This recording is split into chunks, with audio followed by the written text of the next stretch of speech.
నేను ముఖ్యమంత్రి గారి పేపర్లో చూస్తా ఉన్నా, నా గురించి ఏదో మాట్లాడుతున్నారంట. ఒడ్డును కూర్చొని నువ్వు గడ్డలేస్తున్నావు తెలుగుదేశం పార్టీ మీదని. నేను రాళ్ళు వేస్తాం తెలుగుదేశం పార్టీ మీద. అరే మేము మీకు అండగా ఉంటానే కదా ప్రభుత్వం మీరు ఏర్పాటు చేసింది. మేము ఎందుకు మిమ్మల్ని ఇబ్బంది పెడతాం? మీరు సరిగ్గా సమస్యల మీద స్పందించకపోతే అచ్చెన్నాయుడు గారు ఉన్నారు, కరెంట్ వచ్చింది, ఇంకా మరి కరెంట్ రాలేదు కదా. మరి కళా వెంకట్రావు గారు కరెంటు మంత్రి, పవర్ మంత్రి, ఆయన జిల్లాలో మరి పవర్ మంత్రి పెట్టుకొని 10 రోజులు అయిపోయింది, ఇంకా ఈ రోజు కరెంట్ రాలేదు. అటు ఒరిస్సాలో వచ్చేసింది కరెంటు, 90% ఇచ్చేశారు. అలాగే మన గిరిజన గ్రామాలకి ఈ రోజుకి వాళ్ళు కూర్చొని చెట్టు బెరళ్ళు పొడి తింటూ ఉన్నారు ఇన్ని వేల మంది గిరిజన గ్రామాల్లో. మరి వాళ్ళు పట్టించుకున్న వాళ్ళు ఎవరు లేరు. అలాగే మనకు ముఖ్యంగా మన మత్స్యకారులకి మనకు మొత్తం వలలు పోయినాయి, బోట్లు పోయినాయి. మేము ఒకటే నిర్ణయించుకున్నాం, దానికి ఇంకొంచెం పెద్దలతో మాట్లాడుతూ ఉన్నాం, మన మత్స్యకార సంఘాలతో మాట్లాడుతాం, మనకి ఏం కావాలనేది. ఇంకొకసారి ఇలాంటి తుఫాను వస్తే మన జీవితం ఛిద్రం కాకుండా మనం కోరుకుంటుంది కూడా ఎంత డబ్బు ఇస్తే మనకు బాగుంటుంది. ఒకసారి అందరిని పిలిచి మాట్లాడుతాం సాయంత్రం, వారి సలహాలు తీసుకొని 1 లక్ష కావాలా, 1.5 లక్షలు కావాలి, ఎంత కావాలి, ఎంత ఇస్తే ఇప్పుడు మనం ఆదుకున్నట్టుగా ఉంటుంది, ఒక కుటుంబానికి ఎంత ఇవ్వాలి, తిరిగి మన మరబోట్లు కానీ మరపడవలు కానీ మన తెప్పలు ఎన్నిపోయినాయి. సంఘాలతో మాట్లాడుతూ ఉన్నాం, వాళ్ళని తీసుకొని రేపొద్దున వైజాగ్లో మత్స్యకార సంఘాలకు సంబంధించి మాకు ముఖ్యంగా, ఎందుకంటే నేను టప్పాసుకుర్తిలో నేను గంగమ్మ తల్లి పూజ చేసి వెళ్ళాను. మత్స్యకారులకి మత్స్యకారులందరికీ నేను అండగా ఉంటాను. మీ అన్నదమ్ములు నేను మీకు అండగా ఉంటాను. మీ ఇంట్లో వాడిని ఎవరో బయట వాళ్ళు వచ్చి మరబోట్లు పెట్టుకోవడం కాదు.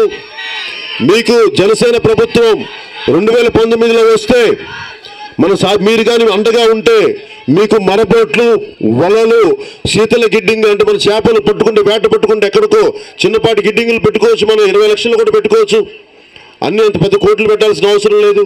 దానివల్ల 10 మందికి మన మత్స్యకారులకి పిల్లలకి ఉద్యోగాలు వస్తాయి దానివల్ల. అందుకని నేను చెప్పేది చిన్నపాటి మనకి కోల్డ్ స్టోరేజ్లు పెట్టిద్దాం, శీతల గిడ్డింగులు పెట్టిద్దాం. సబ్సిడీ వస్తుంది ఒక శీతలకి, 20 లక్షల శీతల గిడ్డింగ్కి. మనం ఎందుకు బయట వాళ్ళ మీద ఆధారపడాలి? ఎందుకంటే మత్స్యకారులు ఆటపడుచులు వెళ్ళి మనకి సరిగ్గా రేట్ రావాలి. ఎక్కడ 600 అమ్ముతారు సందువా, అలాంటిది మనకు అమ్ముకుంటే మనకి డబ్బులు మనకు వస్తాయి. అందుకని దాన్ని కోల్డ్ స్టోరేజ్లో పెట్టుకుందాం. చెప్పండి, మనం పెద్దలందరికీ చెప్పండి, జనసేన పార్టీ మన మత్స్యకారులందరికీ అండగా ఉంటుందని చెప్పండి ఒకసారి. నేను అండగా ఉంటాను, మీకు శీతల గిడ్డింగులు పెట్టిస్తాం మనం. అలాగే మీరు ఎక్కడ బయటికి వెళ్ళొద్దు, మరబోట్లు తెప్పిద్దాం. ఎంతసేపు కూర్చోబెట్టి పెద్దోళ్ళు కాదు, పెద్ద వ్యక్తులు కాదు, పెద్ద వ్యాపారస్తులు కాదు, మనం బతకాలి. మనం భూమి బిడ్డలో, మనం భూమి పుత్రుల్లో మనం. ఇది మన సాంప్రదాయిక మనకి వేట విధానాలు, మన జీవన విధానం. మీకు కాబట్టి ఇంకెవరికి మేము అండగా ఉంటాం. అందుకని మత్స్యకారులందరికీ నా మాటగా చెప్పండి, మన మండలం నుంచి మనకి అండగా ఉంటాను దయచేసి చెప్పండి. ఎవరికి కూడా ఏమాత్రం మనోధైర్యంతో ఉండండి, అసలు అధైర్యపడదని చెప్పండి. ఒక మాట పెద్దలు మనోహర్ గారు అనుకుంటే ఒక మాట చెప్పమంటున్నాను.